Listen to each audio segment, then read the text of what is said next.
자, 이제 72페이지입니다. 민간임대 협동조합을 보겠습니다. 옆엔 또 이제, 여러분들이 실제적으로 잘 접하시지 못하시는 파트인데, 많이 지금 현장에서 이렇게 조합 설립을 해서, 사업을 하고 있습니다. 우리가 지역조합과 유사한 형태인데, 지역조합 같은 경우는요, 분양을 받을 자들이 신청합니다. 그런데 요 같은 경우는요, 분양을 받을 자 주택도 일부 포함을 할 수 있는데, 민간 임대 주택에 대해서 임차인이 되고자 하는 분들이 신청해가지고 조합을 설립합니다. 그래서 일단은 뭐 10년 동안은 임차인으로 살다가 10년 전 이후에 그 우선적으로 이제 양도, 즉 분양 전환 받을 수 있는 그러한 지위를 갖고자 조합 설립을 할 수 있어요. 지역조합보다 조금 더 싸게 해서 내 집처럼 살 수 있는 집을 건설을 하기 위해서 조합을 설립한다는 의미가 포함이 되었습니다. 그래서 보시면요.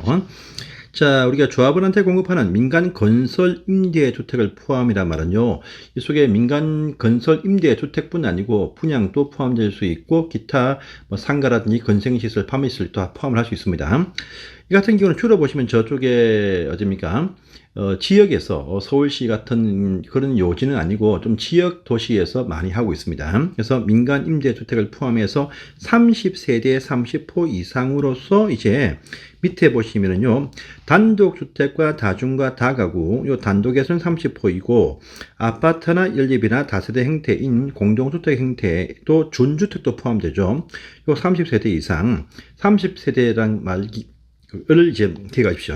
30세대 이상으로서 주택을 건설해서 거기 일단 소유가 아니고 임차인이 되고자 하는 분들이 조합을 설립한다. 이것이 바로 민간임대 협동조합입니다. 그래서 지금 같은 경우에 이 사회적인 분위기가 이 지역에 관한 아파트 분양 시장이 좀 안 좋으니까 아예 처음부터 임차인을 모집해서 이제 임대주택으로 건설하는 형태를 띌 수 있습니다. 그러면 각종 어떤 허가라든지 자금 지원이 좀 됩니다.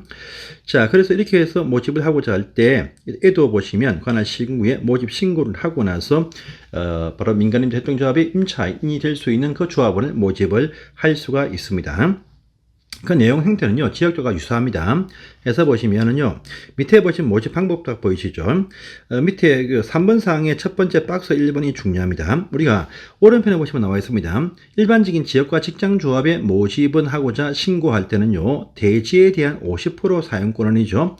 그리고 이후에 조합 설립인가 받을 때는 대지에 대한 사용권은 80%와 소유권 15%였습니다. 근데 모집 신고할 때는 50%입니다. 그런데 민간임대 협동조합으로서 조합은 모집 신고할 때는요, 대지에 대한 사용권은 80% 이상 좀 더 많이 강조를 한다라고 보면 됩니다. 그래서 지역조합 같은 경우에 조합원의 모집 신고할 때는 50%의 대지에 대한 사용권이지만은 민간임대 협동조합의 조합원의 모집 신고할 때는 80%의 사용권 확보하고 이제 신고를 하고 나서 신고가 수리 딱 되어지면 모집을 하게 됩니다. 하는 방법은 똑같아요. 그래서 공개 모집을 한다. 그런데 미달등 되어서 재모집하거나 탈퇴 등에서 충원할 때에는 신고할 필요 없이 선착순이다 라는 말 똑같은 말 등장을 하고 있습니다. 그래서 이 파트는 그렇게 어렵지 않습니다. 80%라는 부분 기억하십시오.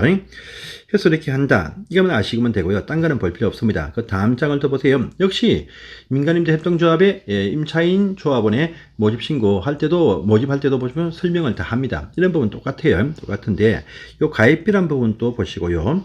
역시 이 지역조합도 조합원 가입 신청자한테 가입계약서 작성하고 가입비를 받습니다. 똑같습니다. 이것도 가입 신청자한테 가입계약 체결하고 가입비를 예치 등을 하게 한다. 똑같은 말 나옵니다. 자, 그런데 여기서 중요한 것이 청약 철회 편에서 보세요. 역시 이 경우도 보시면 지역조합 같은 경우도 조합원 탈퇴 등 말고 이거 말고 조합원의 모집 신고가 딱 되었다. 조합원의 가입 계약서를 작성하고 가입비를 예치하죠. 그럼 가입비 예치한 날부터 30일 안에 가입비 지역조합 같은 경우는 가입비 예치일로부터 30일 안에 청약치를 할 수 있죠. 근데 약간 틀립니다. 이쪽은 가입계약 체결일부터 30일 요것이 차이가 납니다. 하지만 실제로 보시면 가입계약서 작성한 날 가입비를 예치합니다. 같은 날짜라 봐야 되는데 용어 정의에서 주택법에 있는 지역조합에서는 지역과 뭡니까? 그때는 가입비 예치일 30일, 여기는 가입계약 체결 30일 안에 청약처리를 할 수 있다. 발송만 하면 된다. 똑같은 말입니다. 그러면은요, 이 청약처리를 통해서 이유로는 위약금이나 손해배상금 청구 못한다 해서 원금 반환을 다 해준다란 말도 똑같습니다. 그러면서 이 반환 절차도 살짝 이것도 똑같아요. 지역조합과 똑같은데 이것도 청약처리 의사가 도달하면 7일 안에 가입비 예치기관한테 예치 반납 신청을 요청을 합니다. 그러면 10일 안에 반납을 해준다. 7일, 10일. 이 절차는 똑같습니다. 그래서 이렇게 해서 체크를 또 해주세요. 그래서 이런 부분 보시고 그래서 요 파트가 좀 중요하니까 80% 하고 가입계약 체결 30일 뒤에 청약 철회 이런 파트를 따로 구분해서 보시면 내용은 대동소이하다 이렇게 하시면 됩니다. 자, 넘어가시고 다음 페이지입니다. 이제 총칙은 끝이 났습니다. 끝이 났고 이제 그 다음에 뭐냐면 민간 임대 주택의 건설편이 나옵니다. 건설편. 근데 민간 임대주택이나 공공주택이나 보시면 건설에 대해서는요 따로 절차가 없습니다. 똑같아요. 뭐냐면 이것도 민간 임대주택이든 또 공공임대든 공공분양이든 간에 전부 다 30세대 30호 이상 건설하면은 주택법의 사업계획 승인 절차를 밟습니다. 30세대 30호 미만 일대 29개 이하는요 건축법의 건축의 허가를 받아서 건축을 합니다. 그래서 따로 건축 절차가 없습니다. 없어요. 다만 민간 임대주택의 건설편은요 민간 임대주택의 건설을 위한 지원 촉진 대책만 나와 있다 이렇게 또 하시면 됩니다. 그래서 보시면 1번 보시면 자 건설을 위해서 땅이 중요하죠. 건설할 민간 임대주택 건설 용지 확보가 중요합니다. 이걸 위해서 국가, 지방자치단체, 공공기관들 참 많죠. 또 지방공사들, SH, GH 등이 있습니다. 들이 토지를 공급할 때는 건설 임대 사업자한테 우선 공급을 할 수 있다라고 표현을 합니다. 할 수 있다. 그런데 실제적인 각종 어떤 공공기관 참 많죠. 한국전력이다, 또 KT다 많습니다. 그래서 확보한 땅 엄청 많거든요. 한국전력 땅 엄청 많습니다. 각 시내 한전부지 참 많아요. 많은데 이런 땅 잘 주려고 안 합니다. 안 하니까 밑에 보시면요 두 번째 상에도 중요합니다. 잘 안 하니까 국가는 원래 잘해. 서울시도 잘합니다. 지방공사도 잘합니다. 그런데 이 공공기관 중에서도 뭡니까? LH 토지주택공사를 딱 지목하죠. 그래서 국지토지 나옵니다. 이들이 조성한 토지 중에서 1% 이상 범위에서 대통령령 보시면 3%입니다. 요 이상을 임대사업자한테 우선 공급하라. 의무를 부여를 딱 합니다. 하여야 한다. 좀 잘 안 하니까 국지 토지는 3% 이상을 공급하라. 이렇게 의무를 딱 부여합니다. 또 줄 때 찔끔찔끔 주지 말고 좀 다이 좀 크게 줘라 라는 의미에서 2개 이상 단지가 나오도록 면적이 15만 제곱미터 이상 되게 크게 구치로 줘라 라는 의미가 여기 포함되었습니다. 그래서 이렇게 크게 줘야 임대 단지가 좀 잘 나온다, 이쁘게 나온다 라는 의미가 포함이 되었죠. 그런데 줄 때 싸게 줍니다. 싸게 주는데 이 땅을 봐서 되팔지 못해요. 그래서 이러한 이유 때문에 공급받은 임대사업자들은 2년 안에 임대주택을 건설을 해야 돼. 건설. 이 말은요 착공을 해라 라는 의미가 포함되었습니다. 근데 착공하지 않고 있네. 요걸 공급했는데 1년 6개월 딱 되어도 착공한다 통지가 없어요. 그러면은요 촉구를 해야 된다. 당신들 남은 6개월 동안 착공 못하면 다시 뺏어간다. 라고 하는 경고를 딱 보냅니다. 촉구합니다. 그런데 불구하고도 최초 공급한 날부터 2년 되어도 착공하지 못합니다. 그러면 매각이면 환매할 것이고 임대이면 임대차 계약을 해지할 수 있다. 다 중요한 사항이니까 이렇게 해서 건설 지원을 해줍니다. 이것도 보시고요.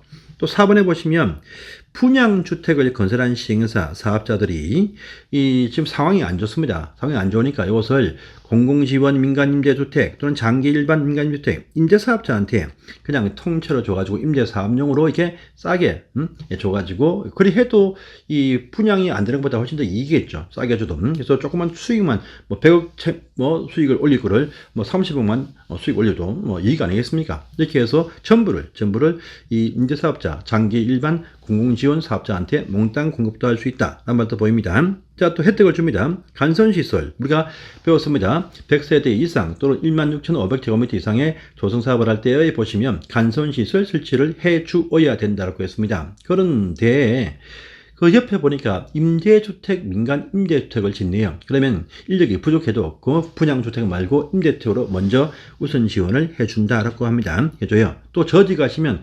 공공임대주택을 지을 때는요, 딴 것보다 그 공공주택에 또 먼저 우선 지원해준다라는 또 나올 겁니다. 그래서 보십시오. 자, 보시고요. 6번 상 중요한 상입니다. 수용 사용이죠.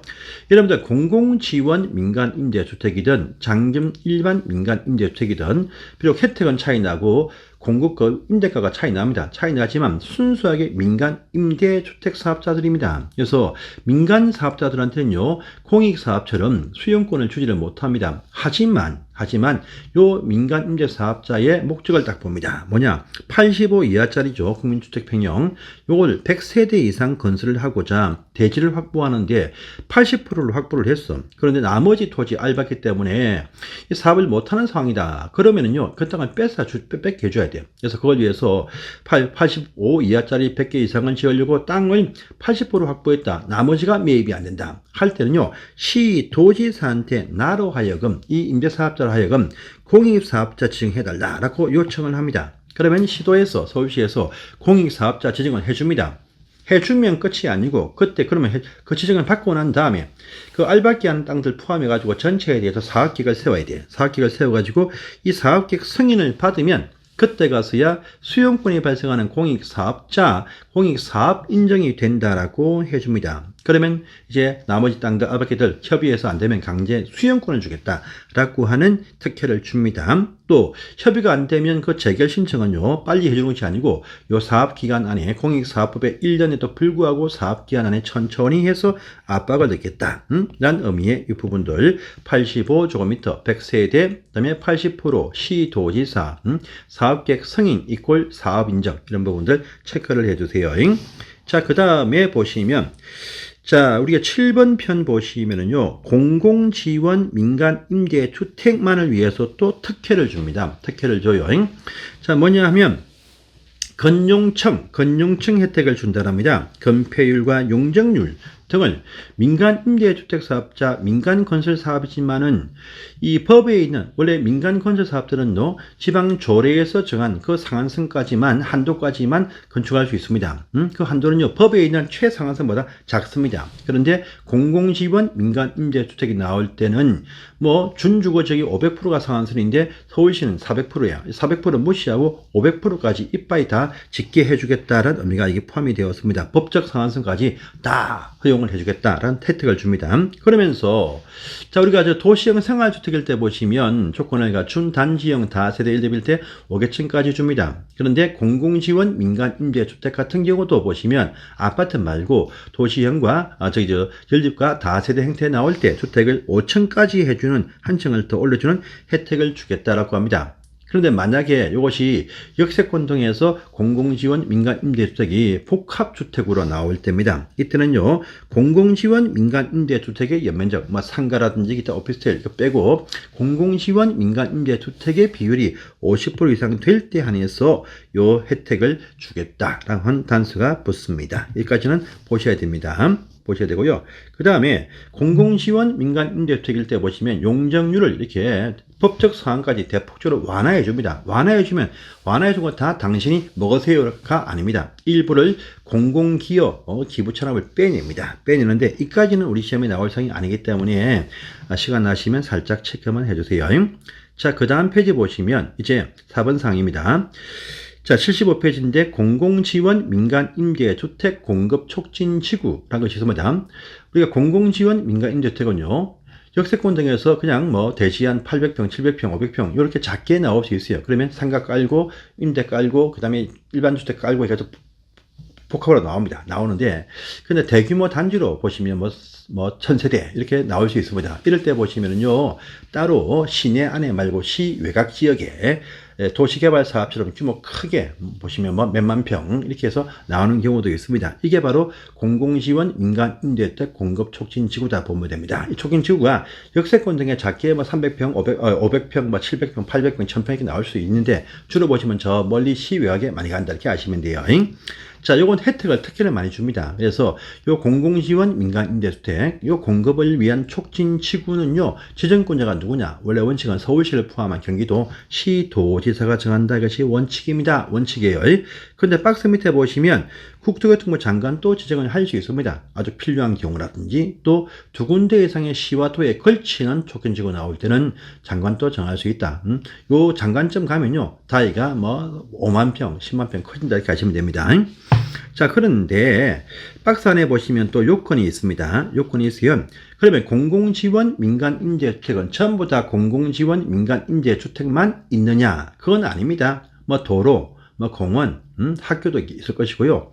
또 보시면 민간 임대 주택도 뭡니까 저기요 민간 아파트도 나오고 공공 임대도 나옵니다. 그래서 짬뽕 하는데 그 속에서 주택들 가운데에서요 분양이든 공공 임대든 민간 임대든 주택들 가운데에서는 50% 이상이 공공 지원 민간 임대 주택이 돼야 된다라고 하는 요건을 붙입니다. 그러면서 좀 다이도 좀 커야 됩니다. 그래서 최소한 5,000제곱미터, 한 1,000평쯤이 나와야 된다. 이것이 원칙입니다. 그런데 역세권 등 있죠. 역세권 등 지하철 역사 옆에는요 그런 땅이 없어요. 한 300평만 있으면 돼. 그래서 1,000제곱미터 이상만 되어도 공공지원 민간임대주택 촉진지구 혜택을 주겠다라는 것도 있습니다. 그러면서 이제 그 안에 보시면 상세하게 보시면 도시 지역에서는 역세권 말고는 기본 5,000 최하위권을 갖출 것이고 도시와 붙어있는 인접장소는 조금만 넘어오면 시가지가 형성이 쭉 되어 있죠. 2만 이상이 필요하다. 또 도시와 인접적이 걸쳐 있어. 이때도 2만 이상이 필요하다랍니다. 그러면서 그것이 아니고 순수하게 도심권을 벗어난 저 시외곽에 나올 때 도시에서 멀리 농촌에서 크게 농촌 아니지만 관리지역 인데서 나올 때는요 10만 제곱미터 3만 평 이상은 되어야 그 사기 간에 각종 어떤 상가시설도 많이 넣을 수 있습니다. 그래서 기본 요 면적 요건 꼭 외워주세요. 그러면서도 3번 보시면은요 주택 건설 용도가 아니로 그 촉진지구 안에서 주택 말고 기타 뭐 상가 뭐 공장 뭐 이런 식의 용도가 전체 50% 넘어가면 안 된다라는 부분도 있습니다. 이것도 체크를 해주세요. 자, 절차는 큰 의미가 없으니까 넘어가시고요. 그 다음에 지정 효과 보시면 동그라미 2번을 딱 보세요. 자, 촉진지구 지정이 딱 되었습니다. 도시 내에는 원래 도시적인데 도시 외에서 시골 농촌에서 장소 정할 때 원래 그것이 무슨 관리지역, 무슨 농림지역 이렇습니다. 이럴 때는요 앞으로 개발 사업을 할 건물을 지어 올릴 것이니까 그 지정 고시한 순간부터 촉진지구는 도시지역으로 결정된 것으로 간주하고 또 아주 자세하게 건축물 계획이 나오는 지구 단위 계획구역 결정이 된 것으로 간주한다. 쓰라 이렇게 나올 수 있으니까 이것도 보십시오. 자, 제가 여기는 안 집어넣었습니다. 안 집어넣었지만요. 촉진지구 지정이 딱 되어지면은 바로 그 위에 동그라미 1번 딱 보이죠. 지정 효과에서 요 촉진지구 지정한다라고 하면요. 땅값이 올라가고 투기가 형성됩니다. 이걸 막고자 의견 청취를 위해서 공고한다. 널리 알릴 때부터는요. 개발행위 전부 다 일단 못하게 막아두고 허가를 받아서 촉진지구 사업에 방해 안 될 때만 허가를 딱 내어줍니다. 그래서 행위 제한을 딱 합니다. 그래서 제안했는데 빨리빨리 사업을 못해. 그러면요 촉진지구 없애버립니다. 4번 사항이 참 중요하고 재미이 나왔었죠 몇 번. 그래서 촉진지구 지정을 고시해서 행위 제한을 딱 했는데 2년 되어도 뭘 하겠다는 계획입니다. 개발계획, 촉진지구 지구계획, 요 지구계획에 승인 신청을 하지 못하고 있습니다. 그러면은요 촉진지구 해제를 할 수가 있다. 뿐 아니고 사업이 다 끝나서 다 입주했어. 그러면 그때도 촉진지구는 아니다. 해제를 할 수가 있다 하는 부분이 있습니다. 이런 부분 체크를 해주세요. 오른편에 날개편에도 살짝 보십니다. 살짝 보세요. 동그라미 어디입니까? 1번에 그 별표 가운데 별표 1번에 별표에 1번 딱 보시면 촉진지구 면적이 10만 제곱미터 이하, 3만 평 이하입니다. 그러면요. 그냥 촉진지구 신청할 때 빨리빨리 신속하게 사업을 하기 위해서 촉진지구 신청할 때 건축계획 등을 포함한 지구계획, 사업계획 승인, 건축과 포함해서 한 번에 동시에 그냥 원스톱으로 그냥 빨리빨리 하자라는 의미가 포함이 되었습니다. 자, 또 두 번째 보시면요. 촉진지구 지정할 때 옆에 절차 보세요. 절차 보시면 의견 청취, 주민들 의견 청취합니다. 협의합니다. 자, 문제가 심의라. 심의. 요 심의, 도시 계획위에 심의를 딱 보내죠. 심의 딱 보내면요, 시간 제한이 없어요. 심의 기한 통과될 것이 뭐 한 달이 될지, 1년 될지 알 수 없습니다. 또 심의할 때 보시면 각기 다른, 각 경우 뭡니까? 모여가지고 반대 의견도 수렴하고 합니다. 시간 참 많이 걸려. 그래서 이 오른편에 2번 딱 보시면요, 주거 지역 안에서 10만 제곱미터 이하, 3만 평 이하 촉진지구 정할 때는요, 이런 복잡한 심의 생략하고 그냥 전격적으로 추진하게 해준다. 이런 부분들 체크해 주세요. 요건요, 저 뒤 가시면요, 공공주택특별법에 가시면 똑같은 말 등장을 합니다. 여기서 보십시오. 자, 보시고 또 그 다음 페이지를 넘어갑니다. 시행자, 등이 뚝 뜨네요. 시행자, 요 시행자, 요 편부터는 이제 다음 시간에 봐야 되겠네요. 다음 시간에 보겠습니다. 감사합니다.